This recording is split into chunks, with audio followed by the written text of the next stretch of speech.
Welcome to our Maha Periyava களஞ்சியம் channel. இன்றைக்கி நாம் பீஷ்மாஷ்டமியை பற்றி தெரிந்து கொள்ளலாம்.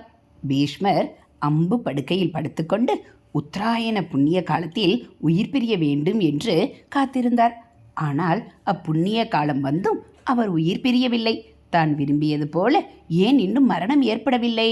நான் என்ன பாவம் செய்தேன் என்று வேதவியாசரிடம் கேட்டார் பீஷ்மர். அதற்கு வியாசர், மனம், மொழி, மெய்யால் இன்னொருவருக்கு அநீதி செய்வது மட்டும் பாவமில்லை, அதர்மம் செய்பவர்களை கண்டும் கண்டிக்காமல் இருப்பதும் பாவம். துரியோதனன் சபையில் பாஞ்சாலி துகில் உரியப்பட்ட போது அவள் காப்பாற்றுங்கள் என்று கதறிய போதும் உன் அங்கங்கள் சும்மா இருந்தன என்று சொன்னார். செயல்படாத தர்மம் அதர்மத்தை விட மோசமானது. அந்த பாவத்தினால்தான் நீ விரும்பியபடி மரணம் ஏற்படவில்லை என்று கூறினார். உடனே பீஷ்மர், நான் செய்திருக்கும் மாபெரும் பாவத்திற்கு என்ன பிராயச்சித்தம் என்று கேட்டார். அதற்கு வியாசர், யார் ஒருவர் தான் செய்தது மகா பாவம் என்று உணர்ந்து வருந்துகிறார்களோ அப்போதே அந்த பாவம் அவரை விட்டு அகன்றுவிடும் என்று வேதம் கூறுகிறது. இருந்தாலும் அநீதியை எதிர்க்காத உன் கண்கள், காதுகள், வாய், தோள்கள், கைகள், கால்கள் அனைத்திற்கும் மேலாக தர்மத்தை சிந்தனை செய்யாத உன் தலை என அங்கங்கள் அனைத்தும் தண்டனை பெற்றே ஆக வேண்டும் என்றார். அதற்கு பீஷ்மர், என் அங்கங்களை பொசுக்க சாதாரண அக்னி போதாது, சூரிய பகவானின் வெப்பத்தை பிழிந்து எடுத்து என் அங்கங்களை பொசுக்க உதவுங்கள் என்றார். அப்போதுதான் என் பாவம் தொலையும் என்றும் வேண்டினார். உடனே வேதவியாசர் சூரியனின் முழு சக்தியுமுள்ள எருக்கன் இலைகளால் பீஷ்மரின் அங்கங்களை மூடினார். இந்த எருக்கன் இலைகள் சூரிய சக்தியை உன் உடலில் பாய்ச்சும், நீ புனிதமடைவாய் என்று சொன்னார். பின் பீஷ்மர் தியானத்தில் அமர்ந்து அந்நிலையிலேயே முக்தி அடைந்தார். அந்த புனித நாளே ரதசப்தமி ஆகும். பீஷ்மர் நைஷ்டிக பிரம்மச்சாரியாக உயிர் நீத்து விட்டாரே, அவருக்கு யார் பித்ருக்கடன் செய்வது என்று தருமர் வருந்தினார்.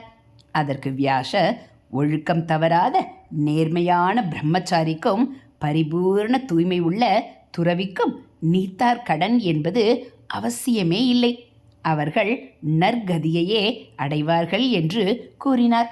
வருங்காலத்தில் பாரத தேசமே பீஷ்மருக்காக நீர்க்கடன் அளிக்கும் என்றும் கூறினார். ரதசப்தமி என்று தங்கள் உடலில் எருக்க நிலைகளை வைத்து நீராடுபவர்கள் அனைத்து பாவங்களில் இருந்தும் விடுபடுவார்கள். பீஷ்மருக்கு நீர்க்கடன் அளித்ததால் புண்ணியமும் அடைவார்கள் என்று கூறினார். எனவேதான் ரதசப்தமி அன்று விரதம் மேற்கொண்டு 7 எருக்க நிலைகளை அச்சதை சேர்த்து தலை, கண்கள், தோள்பட்டைகள், கால்களில் வைத்துக்கொண்டு நீராடினால் பாவத்தில் இருந்து விடுபடலாம். அன்று சூரியன் பகவானுக்கும் பீஷ்மருக்கும் தூய்மையான நீரினை உள்ளங்கையில் ஏந்தி அர்க்கியம் சமர்ப்பிக்க வேண்டும். தன் தந்தையின் பொருட்டு திருமணமே செய்யப்போவது இல்லை எனும் உயர்ந்த சத்தியத்தை செய்த பிதாமக பீஷ்மர் சித்தியடைந்த தினமே பீஷ்மாஷ்டமி என்னும் நன்னாள். இந்த நாள் தை மாதம் வளர்பிறை அஷ்டமியில் அனுஷ்டிக்கப்படுகிறது. ஓம் பீஷ்மாய நமக என்று 3 முறை தண்ணீரை கைகளினால் அர்க்கியமாக விட வேண்டும். இதனால் நோயற்ற வாழ்வும் குறைவற்ற செல்வமும் கிடைக்கும் என்பது நம் முன்னோர்கள் கண்ட உண்மை. பீஷ்மர் கங்கையின் புதல்வன் என்று பதில் கிடைத்தாலும் அவர் அஷ்டவசுக்களில் ஒருவர் என்று புராணம் கூறுகிறது. பிரம்மதேவருடைய சபையில் தேவர்கள் கூடியிருந்தார்கள். இட்சவாகு பரம்பரையைச் சேர்ந்த மன்னன் மகாபிஷக் என்பவனும் சபையில் அமர்ந்திருந்தான். அந்த சமயத்தில் கங்காதேவி சபைக்குள் நுழைந்தாள். அப்பொழுது வீசிய சுகமான காற்றில் கங்காதேவியின் மேலாடை விலகியது. தேவர்கள் அனைவரும் நிலத்தை நோக்கி குனிந்து கொண்டார்கள். ஆனால் மன்னனான மகாபிஷக்கோ கங்காதேவியின் அழகை ரசித்தான். இதை கண்ட பிரம்மதேவரின் கண்கள் சிவந்தன. நீ பூமியில் மானிடனாக பிறப்பாய், இந்த கங்காதேவியே உனக்கு மனைவியாக வருவாள். அவள் நீ விரும்பாத காரியத்தை செய்வாள். அதை கண்டு உனக்கு எப்போது கோபம் வருகிறதோ அப்போது உங்கள் இருவருக்கும் சாப விமோச்சனம் கிட்டும் என்றார். பிரம்மதேவனால் ஜபிக்கப்பட்ட மகாபிஷக் பூலோகத்தில் சந்தனு என்ற மன்னனாக பிறந்தான். ஒரு நாள் சந்தனு மன்னன் கங்கைக்கரையில் உலாவிக் கொண்டிருக்கும் பொழுது ஒரு அழகிய பெண்ணை கண்டான். அவளை மணக்க விரும்பி அவளை நாடினான். அவள் ஒரு நிபந்தனை விதித்தாள். மன்னா, என்னை திருமணம் செய்து கொண்டதும் எனக்கு பிறக்கும் குழந்தைகள் எனக்கு சொந்தம். அந்த குழந்தைகளை என் விருப்பப்படி கையாள்வேன். அதற்கு நீ என்னிடம் விளக்கம் கேட்கக்கூடாது. அப்படி கேட்டால் நான் அன்றே உன்னை விட்டு விலகி விடுவேன் என்றாள். சந்தனுவும் அவள் அழகில் மயங்கி அவள் சொன்ன நிபந்தனைக்கு கட்டுப்பட்டான். இருவருக்கும் திருமணம் நடந்தது. நிபந்தனை விதித்த பெண்தான் கங்காதேவி. திருமணத்திற்கு பின் குழந்தை பிறந்தது. அந்த குழந்தையை எடுத்துச் சென்று நதியில் சங்கமமாக்கினாள். இப்படியாக 7 குழந்தைகளை கங்கை நதியில் சங்கமமாக்கினாள். தன்னை விட்டு விலகிவிடுவாளோ என்ற அச்சத்தில் கங்காதேவியிடம் எதுவும் கேட்காமல் இருந்தான் சந்தனு. என்றாலும் பிள்ளைப்பாசம் காரணமாக 8வது குழந்தை பிறந்ததும் கங்காதேவியை தடுத்தான். நிபந்தனையை மன்னன் மீறிவிட்டதால் அவனிடமிருந்து விலகினாள் கங்காதேவி. கங்காதேவி குழந்தைகளாக பிறந்து நற்கதி அடைந்தவர்கள் வசுக்கள் ஆவர். 8வதாக பிறந்த குழந்தைதான் பின்னர் பீஷ்மர் என்றழைக்கப்பட்டார். அஷ்டவசுக்களில் ஒருவன் பிரபாசன் என்பவன். அவனது மனைவி வசிஷ்ட முனிவரின் ஆசிரமத்தில் இருந்த அழகிய பசுவான நந்தினியை கண்டாள். அதை எப்படியும் கைப்பற்றி தன்னிடம் தருமாறு கணவனிடம் வேண்டினாள். மனைவியின் மீதிருந்த பிரேமையால் வசிஷ்ட முனிவர் ஆசிரமத்தில் இல்லாத சமயம் தன் தோழர்களான 7 பேர்களுடன் சென்று நந்தினி என்ற பசுவை திருடி தன் மனைவியிடம் கொடுத்தான். ஆசிரமத்திற்கு வந்த முனிவர் பசுவை காணாமல் திகைத்தார். தன் தவ வலிமையால் என்ன நடந்தது என்பதை அறிந்தார். அஷ்டவசுக்களையும் உடனே அழைத்து விசாரித்தார். உண்மையை சொன்னார்கள். நந்தினி என்ற பசுவையும் கொண்டு வந்து கொடுத்தார்கள். இருந்தாலும் கோபம் தணியாத முனிவர் அஷ்டவசுக்களையும் பார்த்து சாபம் கொடுத்தார். அஷ்டவசுக்களில் 7 பேர் பிரபாசனனுக்கு உடந்தையாக இருந்ததால் பூலோகத்தில் பிறந்து உடனே சாப விமோச்சனம் அடைவீர்கள். ஆனால் மனைவிக்காக நந்தினியை திருடிய 8வது வசுவான பிரபாசன் மற்றும் பூலோகத்தில் பிறப்பது மட்டுமல்லாமல் நெடுங்காலம் வாழ்ந்து பல சோதனைகளுக்கு ஆளாவன் என்றார். அந்த பிரபாசனே கங்காதேவிக்கு 8வதாக பிறந்த குழந்தை. அது அவளிடமே வளர்ந்தது. அந்த குழந்தைக்கு பரசுராமர் என்ற அந்தன வேத விற்பனரிடம் சகல கலைகளையும் கற்பிக்கச் செய்து சிறந்த வீரனாக திகழும்படி வளர்த்தாள். தன் மகனுக்கு 36 வயதான போது சந்தனு மன்னனை சந்தித்து அவனிடம் மகனை ஒப்படைத்தாள் கங்காதேவி. ஒரு நாள் சந்தனு மன்னன் கங்கை கரையோரம் மீனவ பெண்ணொருத்தியை கண்டான். அவள் அழகில் மயங்கிய சந்தனு அவள் தந்தையை சந்தித்து அவளை மணக்க விரும்புவதாக கூறவே செம்படவ மன்னன் ஒரு கடுமையான நிபந்தனையை விதித்தான்.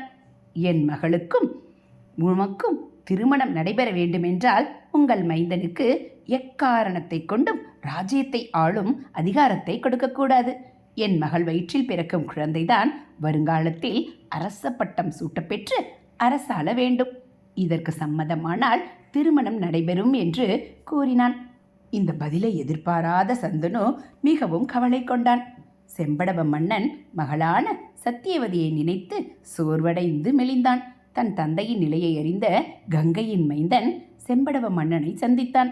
நான் தான் கங்கையின் மைந்தன் கங்கா தத்தன், சந்தனு மன்னரின் மகன். என் தந்தை உங்கள் மகள் சத்தியவதியை மிகவும் நேசிக்கிறார். அதற்கு நான் தடையாக இருக்க மாட்டேன்.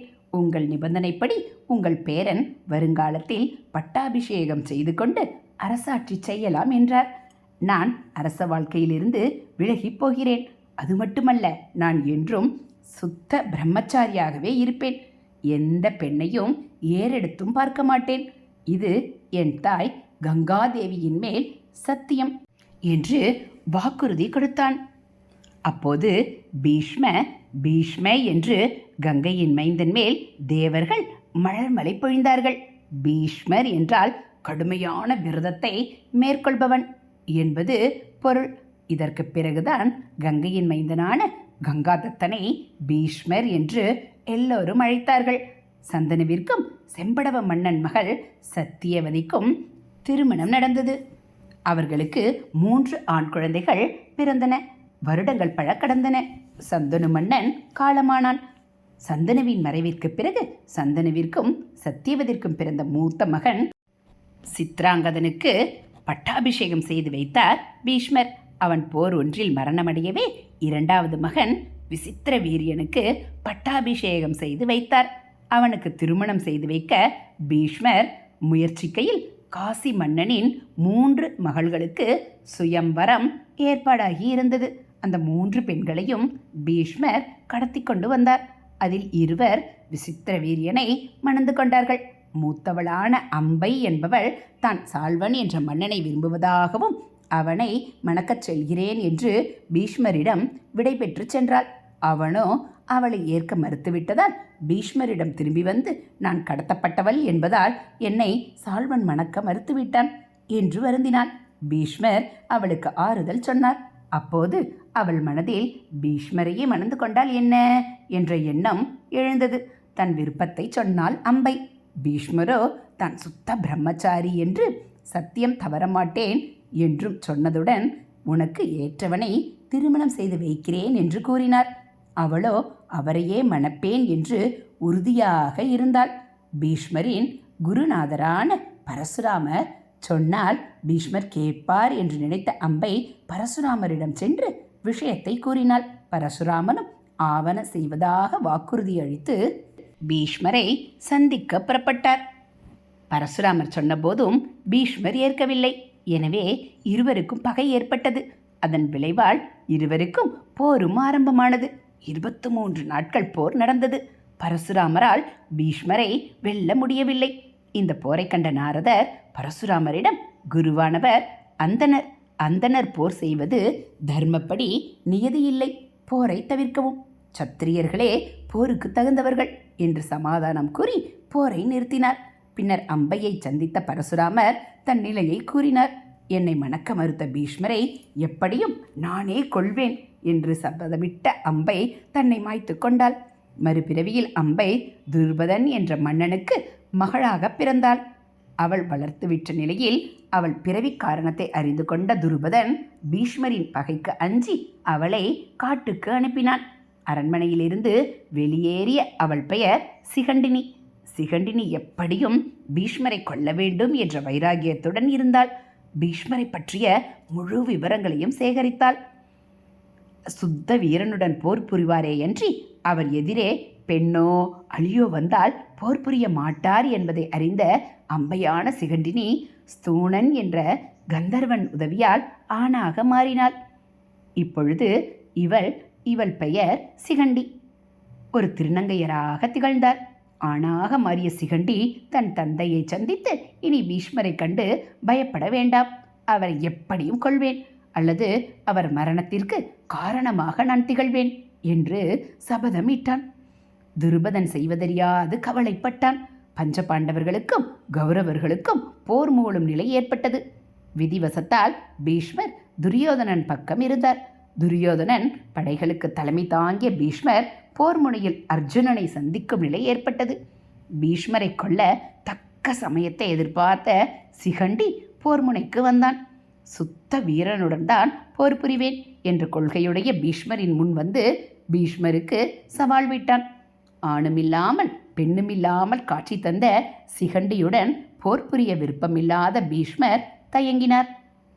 அர்ஜுனன் பீஷ்மர் மீது அம்பு எய்வதற்கு முன் சிகண்டி பீஷ்மர் மீது அம்பு எய்தான்.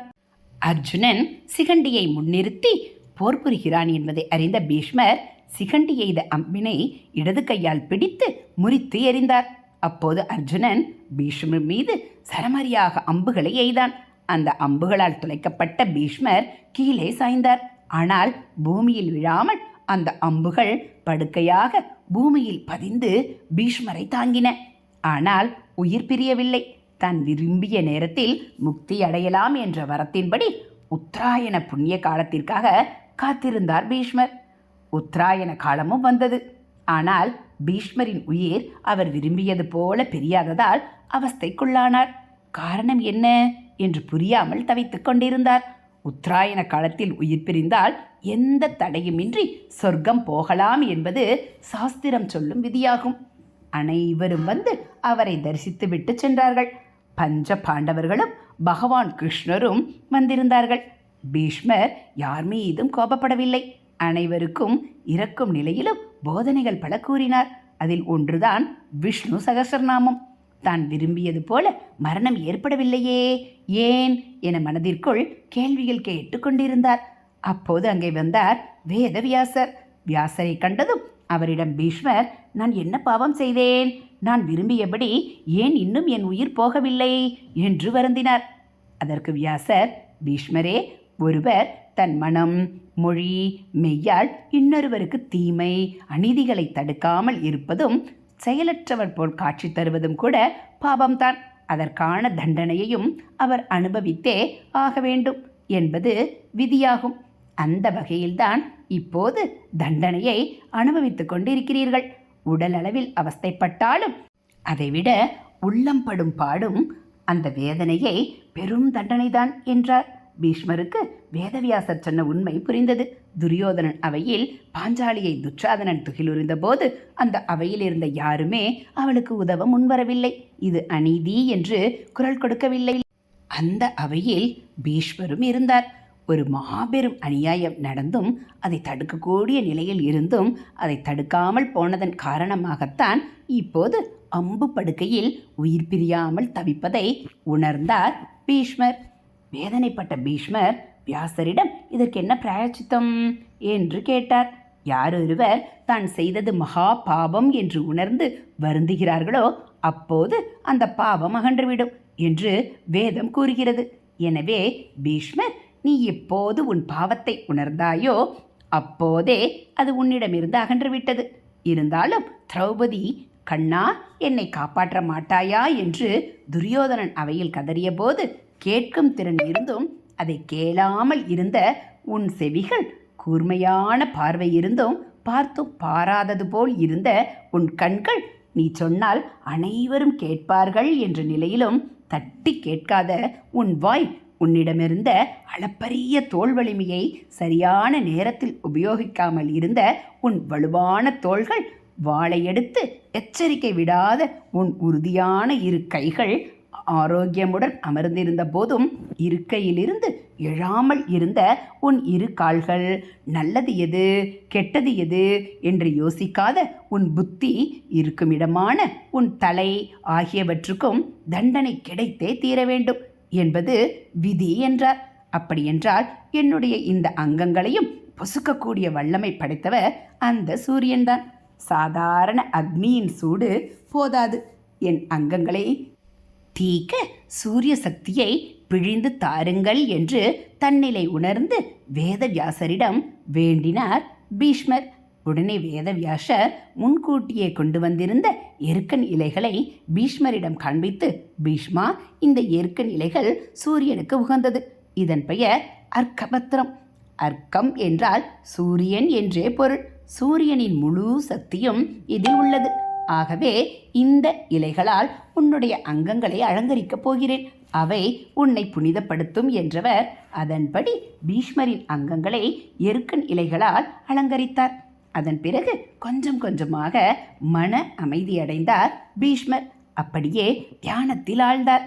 தியான நிலையிலேயே முக்தியும் அடைந்தார். பீஷ்மருக்கு வருங்காலத்தில் ஸ்ரார்த்தம் போன்றவை செய்ய யாருமே இல்லையே. திருமணமாகாத நைஷ்டிக பிரம்மச்சாரியாக அவர் உயிர் நீத்து விட்டாரே என்று வருந்தினார் தர்மர். அப்போது வியாசர், தர்மரே, வருந்த வேண்டாம்.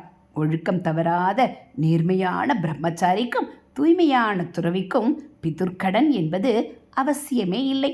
அவர்கள் மேம்பட்ட ஒரு உயர்நிலைக்கு போய்விடுகிறார்கள். சொல்லொன்றும் செயலொன்றுமாக திகழ்பவர்கள்தான் பாவிகள். ஆனால் பீஷ்மர் தன் வாக்கு தவறாத தூய்மையானவர். இனி வருங்காலத்தில் பாரத தேசமே பீஷ்மருக்காக நீர்க்கடன் அளிக்கும் ரத சப்தமி அன்று தங்கள் உடலில் எருக்க நிலைகளை வைத்துக்கொண்டு குளிக்கும். மக்கள் தங்கள் பாவங்களிலிருந்து தங்களை விடுவித்துக் கொள்வார்கள். அதோடு பீஷ்மருக்கு நீர்க்கடன் அளித்த புண்ணியமும் கிடைக்கும் என்று வியாசர் கூறினார். இதுபோல் ஆன்மீக கதைகளை நீங்கள் தெரிஞ்சுக்கணும் அப்படின்னா மறக்காமல் நம்ம சேனலை சப்ஸ்கிரைப் பண்ணுங்கள். கூடவே பெல் ஐக்கானை கிளிக் பண்ணி ஆள்ங்கிற பட்டனையும் அழுத்திடுங்க. நம்ம சேனலில் வரக்கூடிய ஆன்மீக கதைகள், மகாபிரிவ மகிமை, தெய்வத்தின் குரல் பகுதிகள் எல்லாம் உங்களுக்கு பிடிச்சிருந்தா ஒரு லைக்கும் கமெண்ட்டும் கொடுத்து உங்களுக்கு தெரிஞ்சவங்களுக்கும் ஷேர் பண்ணுங்கள். தேங்க்யூ.